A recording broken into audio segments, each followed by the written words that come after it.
Hey everyone, it's Karl. You're listening to the Misfortune Cookies podcast. In today's episode, Rachel and I interview my sister Joyce. Joyce shares how she met every criteria for burnout as a middle school science teacher while working at Teach for America. We talk about the conditions that caused her burnout and how her Chinese American identity shaped her experience. We hope you enjoy this conversation.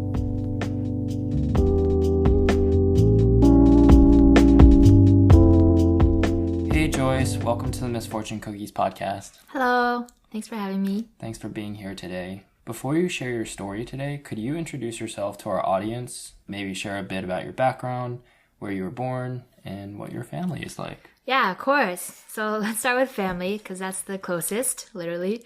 If you don't know, Karl is my brother and Rachel is my sister-in-law.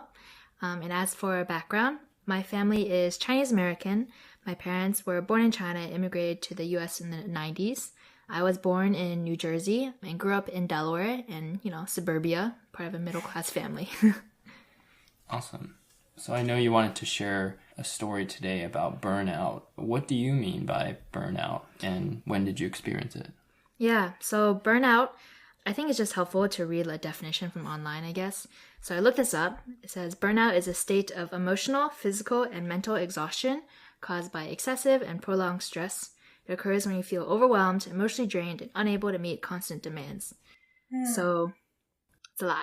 Sounds awful. Yeah, it's only a little bit awful, It's just a slight bit. Just a tad. Aww. Yeah, so I experienced burnout in my first job after college. It was with an organization called Teach for America, which you haven't heard of. It's a program that the U.S. government also sponsored. TFA is actually under AmeriCorps.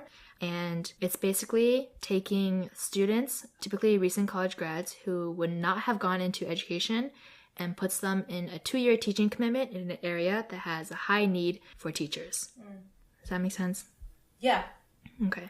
Yeah, so that's where I burn out. And it's very prestigious, right? Yes, it's very prestigious. Yeah. As I like to brag to my parents when I was trying to pitch them about TFA. Yeah, I tried to emphasize exactly how competitive it was. Yeah, so what was that like when you were in your senior year trying to figure out life after? Yeah, that's a great question. So senior year... Don't ask me the same question. Senior year of undergrad was really shitty. I went to Villanova University. Actually, Karl and I went to the same university. And senior year just happened to be, for various other reasons, really stressful. And I was taking way too many credits that I didn't need to take. But I was like, for fun, right? I had no friends, it felt like. And no fans? Friends. Like friends. I didn't have friends. And in undergrad, I was a bio major and was pre-med. And was originally planning to go to medical school. But senior year, I didn't feel ready to go to medical school. And I also didn't want to go straight to medical school because too much studying.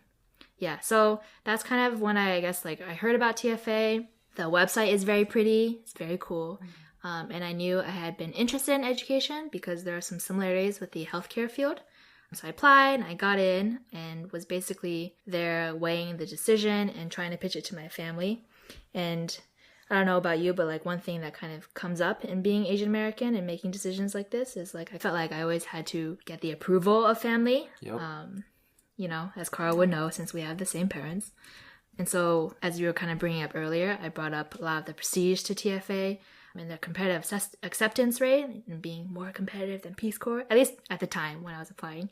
And also talking about how it's a common gap year opportunity for lots of people who are pre-law or even pre-med and basically would look really good on my resume. Yeah. Yeah, it seemed like it really fit the bill for what you were looking for. Yeah, just a chance to dip my toe in something potentially not medical related so that I wouldn't be locking myself into decades of medical work if I ever had cold feet. Yeah. And how did our parents respond? Do you remember?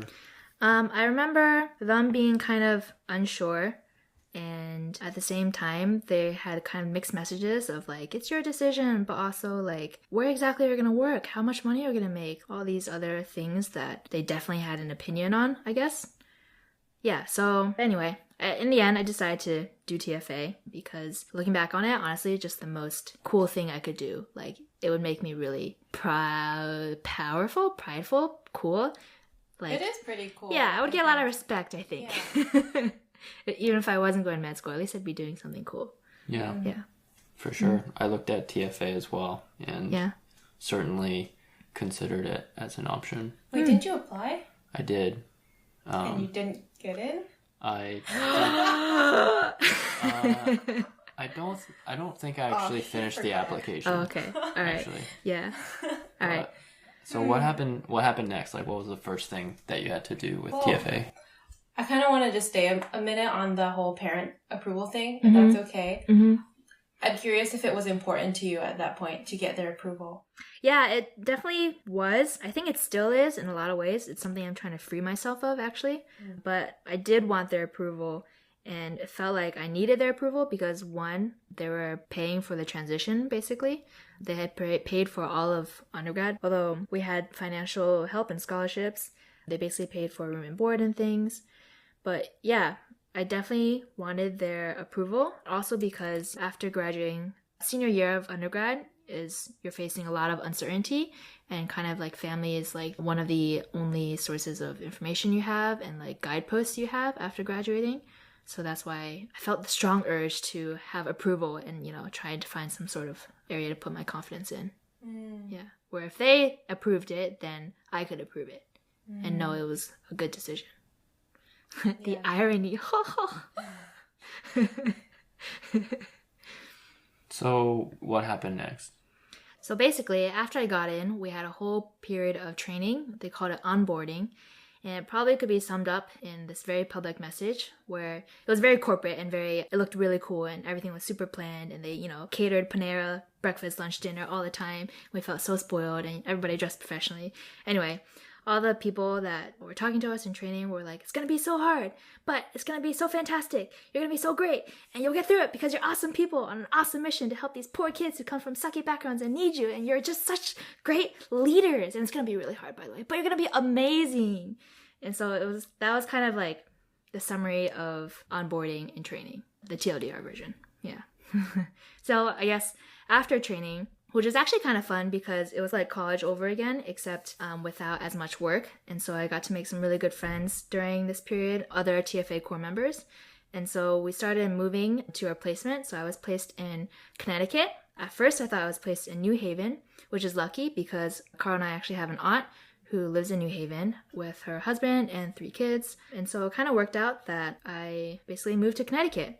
And I found an apartment with other TFA roommates, 2 or 3 who were in their second year of teaching, and 2 or 3 others, including me, who were total noobs and just coming into this new place. And so we moved to Connecticut. Yep. And this was while you still thought you were going to be in New Haven, right? Because I vaguely remember this. Yeah. So the kind of like fucked up stuff about TFA is a lot of it's not within their control, but a lot of it they could have done better, where they say you're going to be in a city, but that actually doesn't mean you're guaranteed a job. Being in TFA, like getting accepted, doesn't mean you're guaranteed a job. Oh. Yeah. I actually had like a really good friend that I made in TFA who didn't get hired by a school. And so she had to leave the program and find like a last-ditch job as a medical scribe. And another person who was originally going to teach Spanish and then had to get different certifications in order to teach science or math, which is completely different from Spanish, in case you didn't know. So yeah, TFA doesn't guarantee a job. And so even though I had moved to New Haven and signed a lease, they were still sending my resumes to schools in Connecticut. And so I eventually somehow got an interview with a school in Hartford, Connecticut, which is about an hour north of Connecticut. And I did get this position, but I was hired literally a few days before school started and was suddenly on this realization that I have a lease in New Haven and then an hour commute every single day for this new job that they say is way more than 9 to 5. Yeah. So an incredibly stressful start. Yeah, to put it lightly, I suppose. Yeah, and the thing that made it worse too was, so my school, it was a middle school. I was assigned to teach 6th and 7th grade science, for the little kids going through puberty. And our school was in a weird transition where their old building was literally dangerous because of how old it was. So it was going through quote unquote renovations, where really everyone in the area was like, it's not getting renovated. They're just shuffling us around until they find us a new place. And so we were crammed into an elementary school nearby, And we occupied their second floor in the elementary school that had twice as much space before, now had half as much, and they were all crammed into the first floor. And so they had also had to hire some new teachers because some teachers left from the transition. So besides me, there are actually 2 other TFA core members who are new teachers, just like me, that got hired at the school as well. And so the transition, though, was kind of like the 2020 transition of presidential power in that we didn't have any materials set up on the first day of school. Literally, we had no paper, no pencils, no pencil sharpeners, no internet connection, no laptop, no smartboard, no PowerPoint projection, no printer, no copier either. And I had no classroom decorations. Wow. The worst. Yeah. I actually remember the first day of class thinking, well, fuck, I have no paper. Luckily, I brought some loose leaf paper in my backpack. So we're going to do some sort of icebreaker, right? Like, what do? We introduce ourselves, right? Yes. Just, have them, write their name on a little triangle thing on the paper so that you can prop it up. And then I remember trying to explain how to fold your paper into like a triangle that could be propped up. And I distinctly remember counting the lines. I think it was like 26 lines, which is not easily divisible by 3. And so you kind of tell the students like 9 plus 9 plus 8. And they're like, wait, should this one be on this line or that line? Or this line? Also, I lost my paper. Can I have another one? And like, wait, do I draw a line here? And so very frazzled beginning. And unfortunately, it set the tone for the rest of the school year. Yeah. Yeah. Do you think your situation was an extreme or just a very unique situation and that most other people were better set up for success? Or was this normal?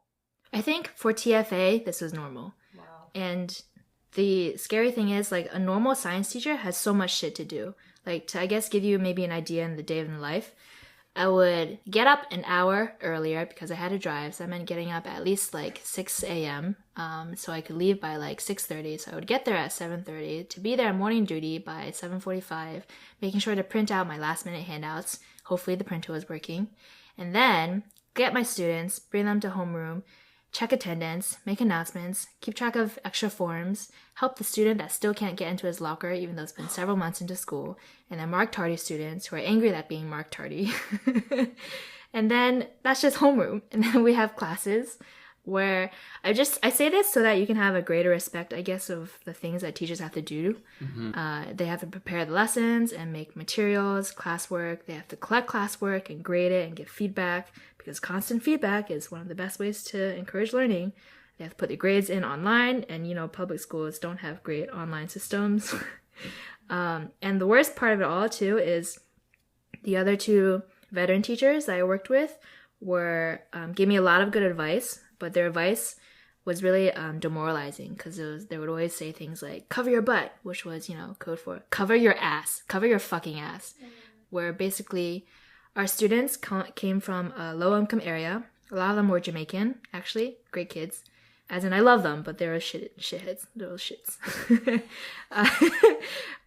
So by cover your ass, it meant whenever you had disciplinary actions, as in, like, kids were being disruptive, you had to mark it on your sheet, whatever kind of disciplinary sheet, write them up, right? And take photos of all your write-ups and document why you had those disciplinary things. I call them strikes in my class. You have to log your parent contact to call the parents. And this is all in order so that if a parent later comes and says like, Miss Lee is such a bad teacher, like, my kid is so great at home, so respectful, like, what's this shit? Why does my student have an F? You can show them your documentation and not get in hella trouble. Yeah. All this sounds so overwhelming. How much of this could you share with our parents? So they didn't actually start getting involved until things got a lot worse. So the parts that made it really worse was just that it was a constant, never-ending, like, the same thing every day. The parts that bothered me the most, actually, came a lot from how, if you haven't heard of it, I'm a Enneagram 2. And an Enneagram is basically kind of another personality inventory. 2 is called the helper. Anyway, what's relevant is, as a 2, I found a lot of my identity and pride in helping other people and being liked.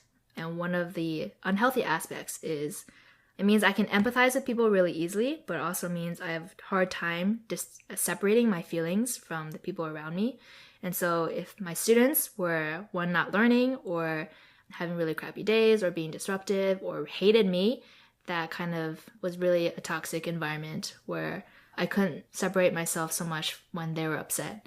And when they would say like, and because like this education system in general is really fucked up, you know, like the kids, you can't really do much as a teacher. But at the same time, I knew I could do more and I felt like I should be doing more. And so my parents didn't get involved until much later when I was starting to crash. Yeah. Tell me more about that experience of crashing, especially since it sounds like you came from such a high of hopefulness and almost giddiness of this program and the corporate and the professionalism. And then you came to this where you were utterly overwhelmed and underprepared, and it sounds like undersupported. What was it like to crash? I remember trying to vent on Snapchat and with my other the new teachers that are also at the same school. And so like I remember looking back at one Snapchat photo of like just a day in the life of classroom management. And so homeroom, someone would say, shut the hell up. In the first period, someone would say, don't talk to me. And they would rip all their classwork to shreds. In the second period, someone else would come in 25 minutes late and be like, I don't want to come in. Third period would be, what the fuck do you want? And at lunch detention, people would be like, oh, it's so fucking annoying. And so all these things like just snowballed eventually. And so crashing meant I procrastinated a lot in everything, sleeping and working and all relationships, you know? So I guess like part of burnout is the self-isolation. And I guess it also has to do with mental health because a lot of people self-isolate, where I would come back from school, but no, actually I would stay at school really late because I didn't want to drive back home and have another night of looking forward to the next terrible day. And so I would procrastinate at school, like quote unquote trying to get work done, but really not getting any work done, and complain with my coworker. But that never really solved anything, and complaining never helped me feel better, even though it helped her feel better. And so I would go home and I would at least eat, kind of, and stay up really late, procrastinating like on YouTube, not preparing my lessons. So going to bed really late, sometimes like 4 a.m. in the morning, and then have to, and like, you know, you're always counting the hours in your head and looking at the clock. I'm like, oh, I gotta get up in 2 hours. And so maybe eventually I would go to bed, get up, and having no lesson plan for the day, drive, and on the drive there, I would like try to mentally prep a worksheet in my head and then quickly hash out the worksheet on my laptop at the school and then print it out. And usually I would be pretty good at making it right before homeroom started, but it was just like one shitty worksheet. And sometimes when I couldn't manage that on the drive there or drive back, I'd be blasting like the K-Love radio station. And if you don't know what the K-Love is, it's like this cheesiest, it's a Christian music station. And if you know me, like Christian music to me sounds all the same. But this was when I was in the mood of really needing all the support I could get. Even if it was Christian cheese. Even if it was Christian cheese. Aww. And I remember like cry driving, being like, oh, Jesus, you know me. Okay, so anyway, so a lot of physical exhaustion and mental exhaustion because it felt very daunting to prepare a lesson, because in training it almost got overanalyzed, where we would have like assessments and checks for understanding and, you know, constantly looking around and doing surveying and using different waves of communication styles and pair up and turn and talk to your neighbor and all these like lingo things that were intended to be helpful strategies, but it was kind of like an information process because there's so much to analyze. Yeah. And so, yeah, I was a bad teacher. As in, I don't think my students learned much, if anything, under me, because I was spending so much time trying to get control of the classroom and feel better that I didn't do enough into lesson planning. Anyway, not sure where to go from here. Yeah, was there a moment where you noticed that, or you felt that everything was spiraling out of control? That's a great question. A few things come to mind. One is I was driving and, you know, sleep deprived, and driving back home at night, and this was winter, so it was getting quite dark early, and there was a truck in the lane next to me, and I, you know, went over the lane a little bit, and my side mirror actually broke off entirely because I almost hit the truck. And even after it broke, I was still falling asleep at the wheel. I remember trying to pray, like, Jesus, you know, take the wheel. I'll carry it. Yeah. So that's one where things were like, man, Joyce, you gotta get your shit together. You could have died. Two, I had like one of those, if you've ever been like so angry or powerless and upset, so basically rage crying and screaming in my car, literally in the driveway of where I was living, but also not feeling like I could come in because at this time I moved in with my aunt in New Haven because she knew I was going through a rough time, and she basically was there to help cook for me and, you know, give me all the space and support that she was trying to give. But it felt like it was helpful, you know, to have the meals cooked and everything, but also felt burdensome because I was like, man, another person who's concerned for me and who's another like concern as a responsibility I have to bear. So that was another alarming thing, and I also had like a screaming rage argument several times with my aunt. And the third thing that kind of really showed me that things were fucked up is I had a panic attack in my class, and panic attacks aren't fun, man. I never had one before, so I had cried a couple times in my class before, which in the teaching world is a huge no-no.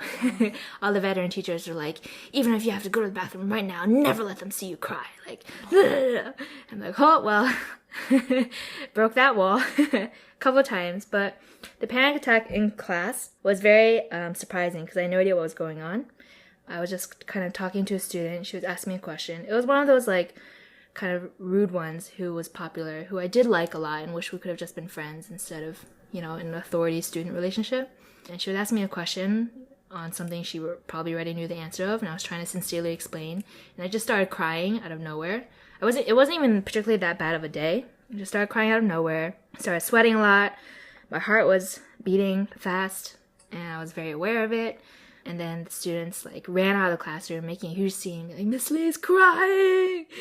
Ah! And of course, like, the whole floor heard, basically. And then our disciplinary head like came rushing over, and he's like a big guy, and he's like, everybody out! And made even more of a scene.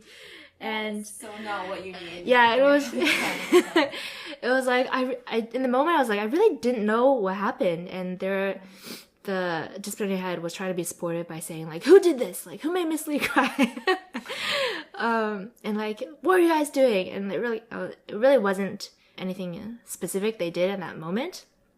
I remember later researching it and being like, oh, so this is a panic attack.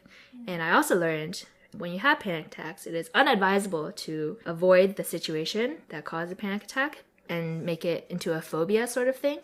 And so I was like, okay, so must keep head down and keep working, I guess. I mean, I think that's half of the, just speaking from somebody who's studied mental health and who has had several panic attacks, and I want to agree that the first is the worst because you have no idea what's happening to you. And sometimes you can confuse it with a medical condition. You don't know if you are having a heart attack or a stroke or something. But I would say that, yes, there is a concern of developing a social phobia or a phobia around the trigger, but that exposure should also be done in a very thoughtful, gradual. Yeah, I did leave soon after that, though, like about a month or so after. So this was near to your low, maybe low point. Yeah, started thinking about quitting after that. Yeah. I've never had a panic attack. It sounds terrible. Yeah. And I'm so sorry I never knew any of this happened. Obviously, I was no support to you. I just remember like having a few phone calls here and there with you, but I never knew, to the extent of pressure and logistics and terrible classroom culture and dynamics that you were dealing with. Did you have any other kinds of support? Yeah, so, and you mentioned that support can be burdensome.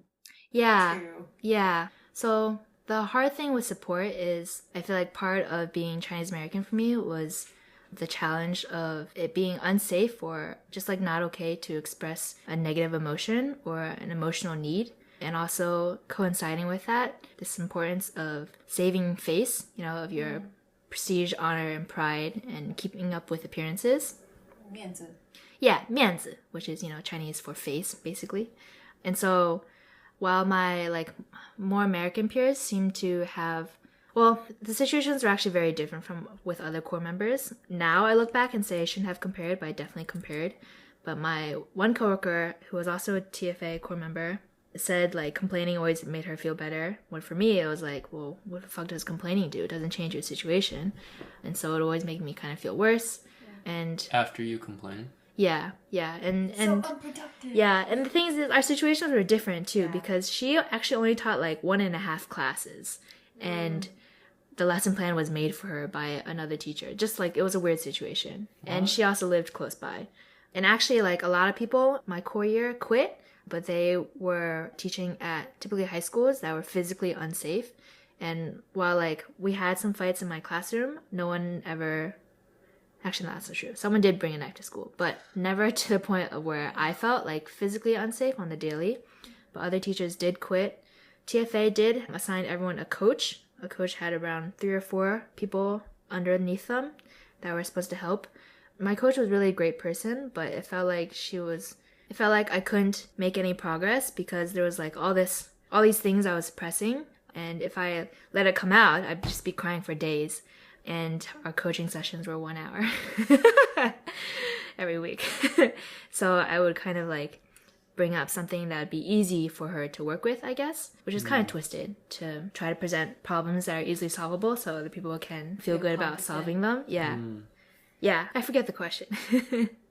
My question was more just, the support that you got. So you mentioned the coach, maybe other TFA core members. Yeah, the one hard thing too was the friends that I had made in TFA, the good ones, all lived in Bridgeport actually, which was like 1.5 hours away from Hartford and 1 hour away from New Haven. And my roommates, who were TFA core members, were nice, but we didn't really get to know each other because when you come home after a long day at work, like the last thing people do is socialize. And everybody in the apartment was pretty introverted, and they also taught at everyone else there either taught at taught at similar schools. So I was the only one like traveling really far and pretty isolated. Yeah, so with support, it was mainly just kind of this theme of like shame and must not ask for help, cannot ask for help. If you are seen to be struggling, that is huge shame. I think I mentioned this earlier, but I would stay up really late, right? And so that means my light would be on, and sometimes I fell asleep with the light on, but otherwise would probably just be watching YouTube for very late.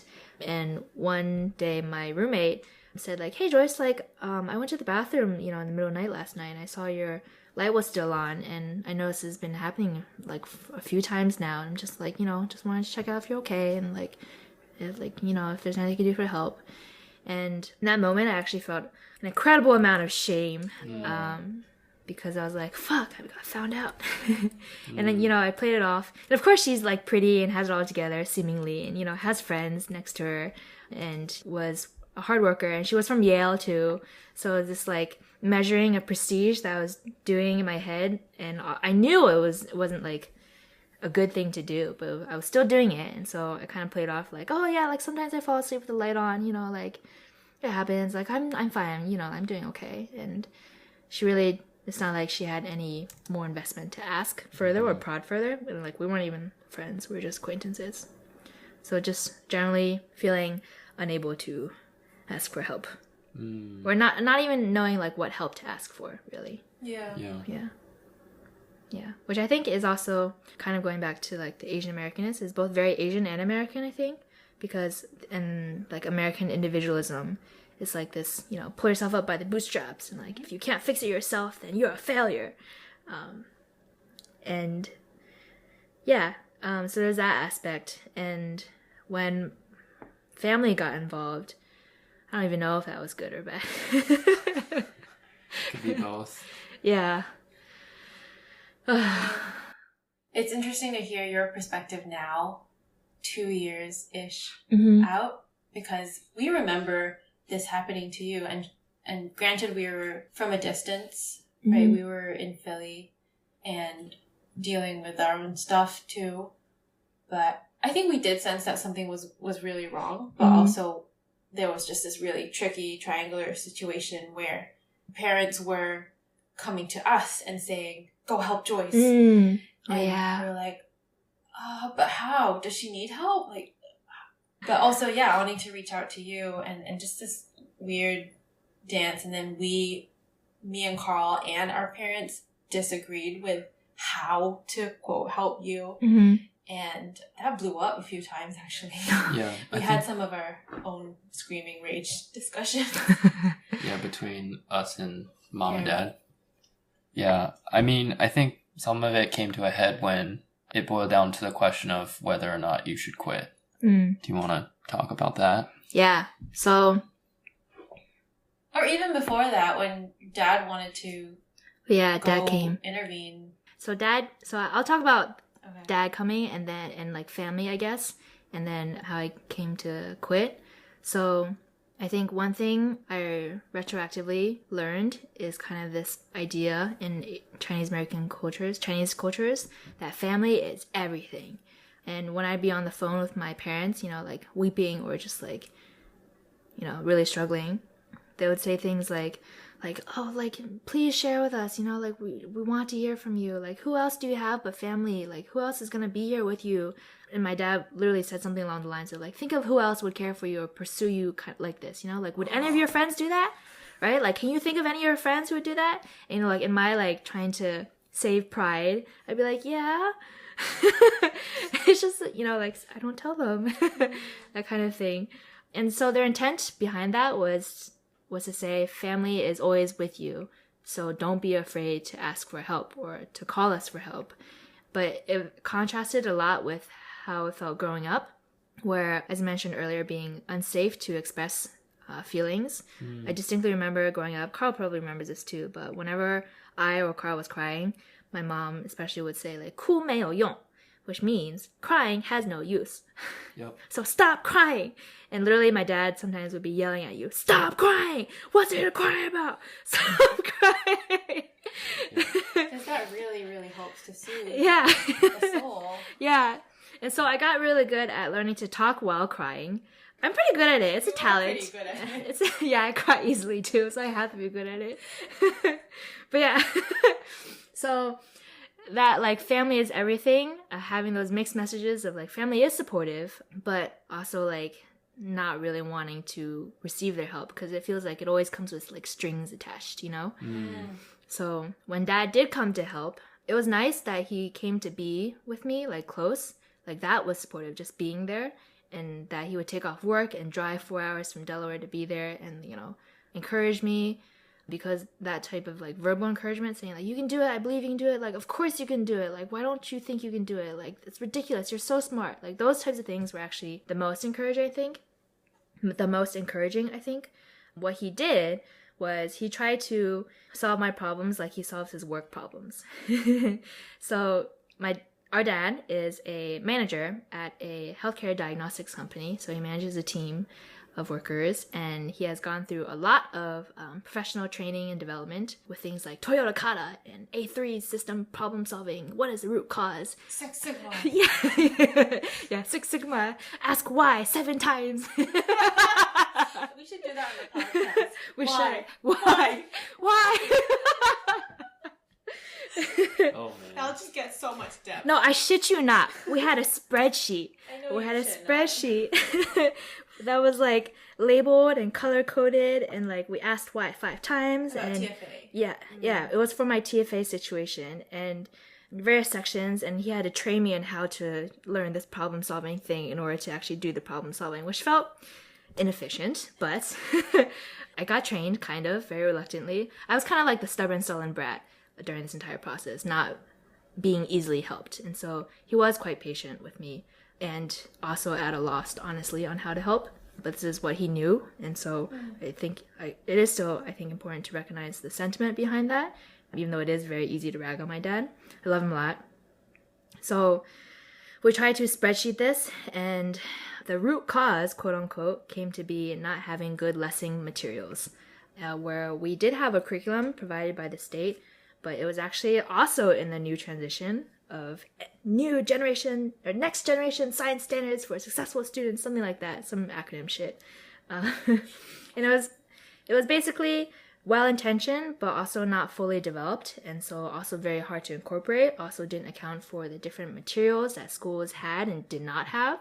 So basically, it was harder to use than it was to not use, even though it's what we were supposed to be teaching in class. Sounds complicated. Yeah, honestly not worth talking about. Anyway, Dad came to try to help, and so he tried to come, and nothing really came out of it besides spending some money on some Amazon textbooks that I could use in my class, theoretically. Never actually went through with it, because that's when the quitting boulder started rolling. Yeah, so at this point, my mom was encouraging me to quit and saying, like, you don't have to stay, like, you really don't need to. It's okay to quit. Which was actually really nice and empowering. And I remember actually being on a phone call with you guys. I was at a Panera trying to get myself out of the house and do some work. And I think I called you guys. And I asked if it was okay to quit. And you guys were very kind and said it was okay to quit and that I should quit. And stuff like, I don't remember exactly, but basically that it was okay to quit and I had permission to quit, and I remember that, and I'm still very thankful for it because I don't know, I felt like as a 2 I had to get the approval of everyone around me to quit. As an Enneagram 2, I mean. Yeah. Anyway, so that was kind of in the middle of December, and then we had winter break where I had some time to rest and think and kind of lay comatose. When I came back, I handed in my resignation letter, and it's funny too when I think about it because in the beginning of the school year, the veteran teachers were like, "We're so glad to have you, like, thank you for being here, like, please don't quit." Oh, wow. Near the beginning days of school when we're still just getting to know each other, and I was like, I'm not gonna quit, like, thank you for having us, like, I'm excited to be here too, like, really want to help the kids. Yeah, and the irony is when I told my principal and, vice principal and other coworkers that I was quitting, most of them were like, good for you, like, I'm glad, like, good for you, and supportive. Even the one who was asking me not to quit earlier, they're all very supportive because they all heard about how Miss Lee cried several times at school and about how I wasn't doing very well. And so that was both shameful and encouraging. Mostly shameful, I think, at the time. And yeah, so that's how I came to quit. I think... So that was in December? Yeah, so that was after we came back from winter break. I handed in a 2-week notice in January. Yeah, and was back home basically at the end of January 2019. Okay. Yeah. And then bring us sort of to what happened next and more of like post-quitting. What was that season of life like? Yeah. Oh, man. Honestly, like, I moved back home to Delaware. I moved in with my parents, and they did give me like a lot of time to just like do nothing. I bummed around. I watched a lot of TV shows and anime and K-dramas, and I started doing some good things, like started going to an overpriced bougie gym in our community and would spend like 2 to 3 hours there because I wanted to get out of the house and because it felt good. It was like the one healthy thing I was doing for myself. Started slowly trying to get back into a church community, but I remember the months after quitting being marred by a lot of loneliness and still very stifled because I felt very guilty for quitting because of the education system. Like I had committed to the 2 years on paper, right? And it felt like a huge betrayal of who I viewed myself as a person. But also like in terms of like thinking back also on how being Chinese American influenced it, there are a couple things that came to mind too. One being very duty oriented, and one being where family is everything and children are everything. So in terms of duty oriented, I think in more collectivist cultures, like there's a huge social pressure, right? Like you do things not because you feel like it. Like who cares if you feel like it? You do it because you're expected to do it, because it's your responsibility. It really does not matter how you feel. When I think in maybe more American cultures, you do what makes you happy, I'm exaggerating a bit, but there's that aspect. And I remember in college also being very duty-oriented, where I signed up for this is my duty. Even if I'm exhausted and only have 4 hours of sleep, I have to do it. The other aspect of where children are everything is I did go into this with genuine intentions of trying to teach kids. Like, I do like kids, and I think of my kids that I had very fondly and bittersweetly and very mostly mournfully that I couldn't do better by them, because I know for sure that their science education lost like a huge, basically entire year, because I think the teacher they got after that wasn't a real teacher. It was just a long-term sub, which has really bad effects on their overall education. And it felt like a huge betrayal, because you're supposed to sacrifice everything for your kids. At least in Chinese families as I grew up. Like, one example that comes to mind is growing up, our parents invested a lot in our education and our musical education as well. So Karl, was forced into violin private lessons for many years. I was forced into piano private lessons, although I did come to enjoy them, so they weren't forced, lucky for me. And my piano lessons were expensive. They were more expensive than $1 a minute. And I remember, like, probably after not practicing and having a bad piano lesson, my dad saying something like, "Joyce, like, do you know your mom? Like, do you know what hobbies your mom has? Do you know what she likes to do?" And I'm like, "I don't know, like, cook, I guess." And she's like, well, yeah, cooking, but like, she cooks for you, Like, what hobbies does she do? What does she do for fun? And I'm like, "I don't know." "Yeah, because she doesn't do anything." She has no hobbies. You know why? It's because her hobbies are raising you, basically, was the message. And for some reason, our piano tuition or private lessons were always calculated in terms of how much time my mom had to spend at her work in order to pay for our musical education. Where, like, your piano lesson is like 1 or 2 hours of work at your mom's company. You know that? Be grateful is the message, But also kind of tied into this is the fact that immigrant parents, especially Chinese immigrant parents, sacrifice everything for their kids so that their kids can have a better life. And I guess maybe thinking analogously that I couldn't sacrifice everything for my students felt shameful and felt like I couldn't do it. Like, if I was an immigrant, I would have gone back on the boat. Yeah, that hits too close to home. Yeah, it's because we are home. Yeah, that messaging around saying, your mom has no hobbies because you are her hobby, or she's so busy working so you can have hobbies. It's so mixed. It's so complicated. Like, I'm sitting here and I'm even hearing it, I'm responding to it in so many different ways. So I can't imagine growing up with that and then coming to find the implications of that kind of. And to ramble on about this, like, thinking about recovery right after burning out, it was so tricky because I'm legally an adult. I was like 22, 23 at that time. And I feel like in American culture it's very different, where when you're 18, like, you can move out if you want to. Like, your parents would give you free reign to. And while the good thing about, like, Asian parents is, like, for at least us, if we wanted to move home, we're always welcome. Whenever you want to stop by, completely fine. But that comes with the strings, right? The strings attached. And basically there's kind of this idea of, you are our child until you are married, at least. And I think what you guys would probably say, even after you're married, you're still our child. And by child, it feels like an erasure of your identity as an individual adult capable of making your own decisions with full autonomy. But there's also, like, an obligation to it where you need to honor your parents and respect what they say and want for you and almost obey them all the time. And so when I was back home again after TFA, I wasn't working anymore. However, I still felt like I needed their approval to go out and do certain things, Like, I would hesitate to tell them if I was doing something that didn't fall under an approved category, such as, doing things that will advance your career, which they would hugely support, or 2, doing things that were physically healthy. And so I would always tell them if I was going to the gym, because I knew they wouldn't judge me, it felt like. But if I was going to see a friend, I would be more hesitant to say exactly what we were doing.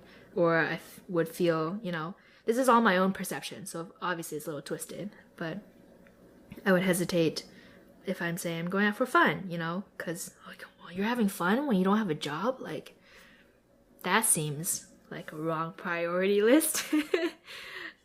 Yeah, and so things kind of actually, like, they got even more involved. I feel so entitled in this next example, where I basically didn't apply for any jobs on my own. I just kind of sat and bummed around.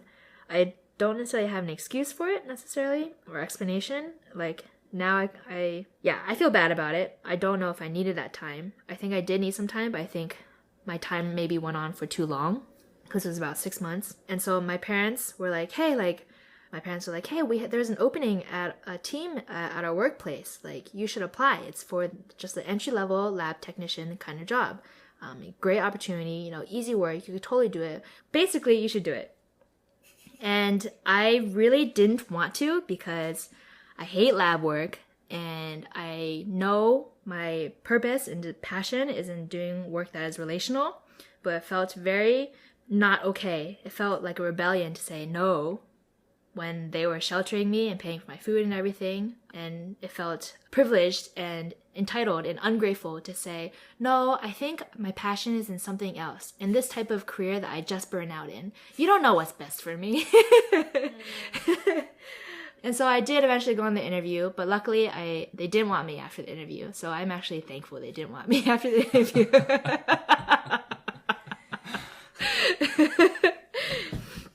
Yeah, so that's kind of after TFA. No. We've covered a lot of ground, and you shared so much good stuff here in your story. Is there anything you want to revisit? One other thing, I guess, that comes to mind is, I guess, how I reacted to the panic attack is maybe also emblematic of Chinese Americanness, where the panic attack was very physical, like crying, heart beating, sweating, very physical symptoms. And I feel like in Chinese culture, that's kind of only when things are taken seriously. I remember when I was on the phone telling my mom about the panic attack, she was like, what's a panic attack? And then I described it to her, and she still didn't really understand. But I think when they were hearing about how little I was sleeping and how I almost, crashed into a truck and died, that's when things became more real in another way. And I think that's very Chinese. Yeah. Mm-hmm. Classic. Yep. Is there anything else that you want people to take away from your story? Don't do TFA. If you are in TFA now, get help early and support teachers and kids. They deal with a lot of shit. And I guess I hope this is helpful for anyone that might be facing a hard time at work or in their own life, and just kind of recognizing burnout. Because it was mainly just a lot of hopelessness and purposeless, because it was I wasn't being a good teacher. I didn't see any way out of it, feeling very trapped. And so if you feel like that's kind of happening in your own life, it's okay to get help and get the help that you think you need, because you probably know best. And if you don't know, then just consider all the options there are that you know of and trial and error, I guess. But honestly, I guess one other thing is this is a very unfinished kind of story, because I don't know what lasting impact this will have on my career, because it looks really bad, I think, to have TFA on my resume and only for less than half a year. And I still have questions about whether or not TFA was a failure or a success, someone once, when I told them I quit, they're like, wow, good for you. And I was like, whoa, yeah, good for me. I did quit. Yeah, I did that in a good way. And that was startling to me.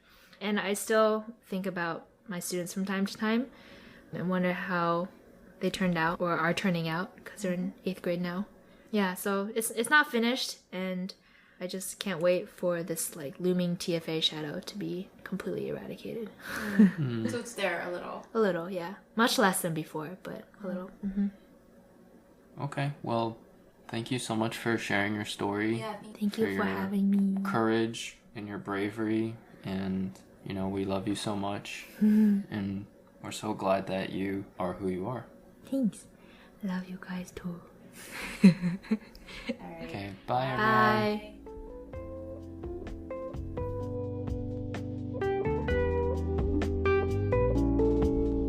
Hey, thanks for listening to the Misfortune Cookies podcast. If you're enjoying the podcast, please share it with your friends, subscribe, or give us a follow. Also, we'd love to hear from you. If you have any questions, comments, or you would like to share your story with us, send us an email at misfortunecookie.podcast@gmail.com. Bye!